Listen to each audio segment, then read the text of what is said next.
Jagadish audio book YouTube channel சொந்தங்கள் அனைவரையும் அன்புடன் வரவேற்கின்றோம். விக்ரமாதித்தன் கதைகள் பகுதி 19.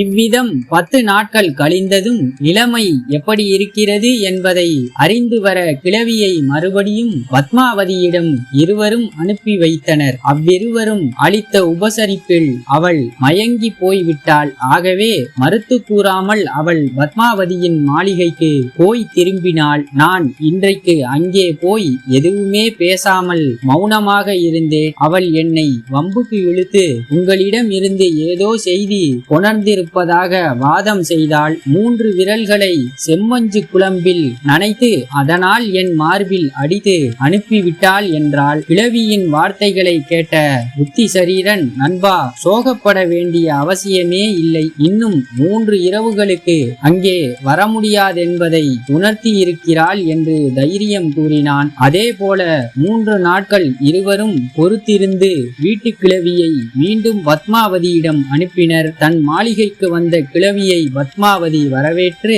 உட்கார வைத்து அன்புடன் உபசரித்தாள். பகல் முழுவதும் வயிறார உண்டு பத்மாவதியுடன் காலம் கழித்தாள். காலையில் வீட்டுக்கு கிளம்பியதும் தெருவாசலில் பெருத்த கூக்குரல் கேட்டது. மதம் பிடித்த யானை ஒன்று அதன் கட்டுத்தறியில் இருந்து சங்கிலியை அறுத்து கொண்டு கிளம்பிவிட்டது. தெருவிலே அங்கும் இங்கும் ஓடி மக்களை காலால் மிதித்து கொன்று வருகிறது என்று மக்கள் கூக்குரல் எழுப்பினர். உடனே பத்மாவதி கிழவியிடம், நீ ராஜவீதி வழியாக போகக்கூடாது. மத யானையினால் உனக்கு ஆபத்து நேரிடக்கூடும். என்னுடன் வா, வேறு வழியாக அனுப்பி வைக்கிறேன். உன்னை ஓர் ஆசனத்தில் கட்டி கயிறு கொண்டு இந்த ஜன்னல் வழியாக தோட்டத்தில் இறக்கி விடுகிறோம். நீ அவ்விடத்தில் உள்ள மரத்தில் ஏறி மதில் சுவரை தாண்டி கீழே இறங்கு. அந்த வழியாக சென்றால் எந்தவிதமான ஆபத்தும் வராது என்று தெரிவித்தாள். அவ்வாறே கிழவியை கயிறு கொண்டு தோட்டத்தில் இறக்கிவிட்டாள். கிழவி அவள் சொன்ன வழியே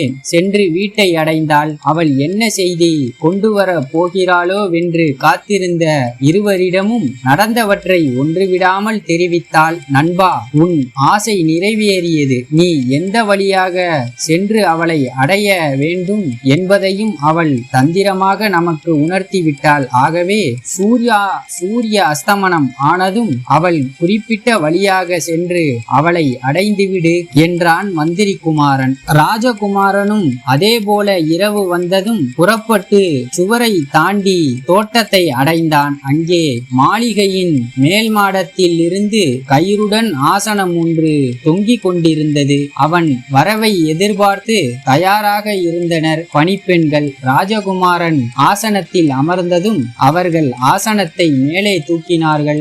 மாடியிலே பூர்ண சந்திரன் போன்ற முகத்துடன் பத்மாவதி காத்திருந்தாள். ராஜகுமாரனை கண்டவுடனே எழுந்து வந்து அவனை வரவேற்றாள். அவர்கள் இருவரும் கந்தர்வ விவாகம் புரிந்து கொண்டார்கள். தன் ஆசை கிளியாளை அடைந்த ஆனந்தத்திலே ராஜகுமாரன் சில நாட்கள் உலகையே மறந்து அவளுடன் தங்கிவிட்டான். பிறகு ஒரு நாள் அவன் பத்மாவதியிடம், அன்பே, மந்திரி குமாரனான என் நண்பனும் என்னுடன் வந்திருக்கிறான். உன் செவிலித்தாய் வீட்டிலே அவனை விட்டுவிட்டு வந்துள்ளேன். அவனை போய் பார்த்துவிட்டு உடனே திரும்பி வருகிறேன் என்றான். அப்போது பத்மாவதி தன் காதலனை நோக்கி, உங்களை ஒரு விஷயம் கேட்க வேண்டும். நான் காட்டிய ஜாடைகளின் உட்பொருளை நீங்களாகவே உணர்ந்து கொண்டீர்களா, அல்லது உங்கள் நண்பர்தான் அவற்றின் புதிரை விடுவித்து விடை கூறினாரா என்று கேட்டாள். ஜாடைகளில் ஒன்றுமே எனக்கு விளங்கவில்லை. மகா சாமர்த்தியசாலியான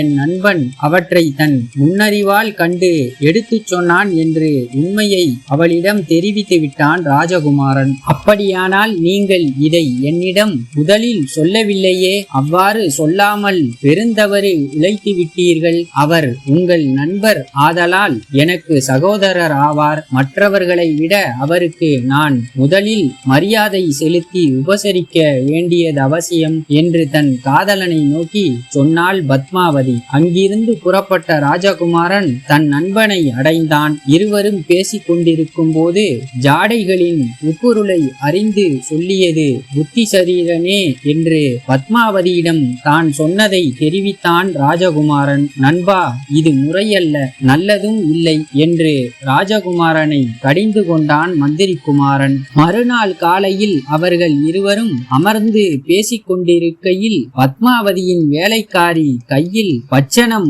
பலகாரம், வெற்றிலை பாக்கு ஆகியவற்றுடன் வந்து மந்திரி குமாரனின் சௌக்கியத்தை விசாரித்துவிட்டு கொடுத்தால் ராஜகுமாரன் அவற்றை சாப்பிடக்கூடாது என்பதற்காக தங்கள் வரவை எதிர்நோக்கி எஜமானி ஆகாரம் ஒன்றும் சாப்பிடாமல் காத்திருக்கிறாள். இன்றைய பொழுதை தங்களுடன் விருந்துண்டு இன்பமாக கழிக்கச் சொன்னாள் என்று அந்தரங்க தாசி சொல்லிவிட்டு யாரும் காணாமல் புறப்பட்டு போய்விட்டாள். உடனே மந்திரி குமாரன் தன் நண்பனை நோக்கி, ராஜகுமாரா, இதோ ஒரு வேடிக்கை, நீயே பார் என்று சொல்லிக் கொண்டே பலகாரத்தில் ஒரு சிறிய துண்டை எடுத்து பக்கத்தில் இருந்த ஒரு நாய்க்கு போட்டான். அதை தின்றதும் நாய் அவ்விடத்திலேயே விழுந்து தன் உயிரை விட்டது. இதை கண்ட ராஜகுமாரன் திகைத்து விட்டான். இது எதனால், என்ன விஷயம் என்று அவன் பிரமிப்புடன் கேட்டான். இந்த கதை தங்களுக்கு பிடித்திருந்தால் தொடர்ந்து எங்க சேனலுக்கு உங்க ஆதரவு கொடுங்க. லைக் பண்ணுங்க, ஷேர் பண்ணுங்க, கமெண்ட் பண்ணுங்க, சப்ஸ்கிரைப் பண்ணுங்க. நன்றி.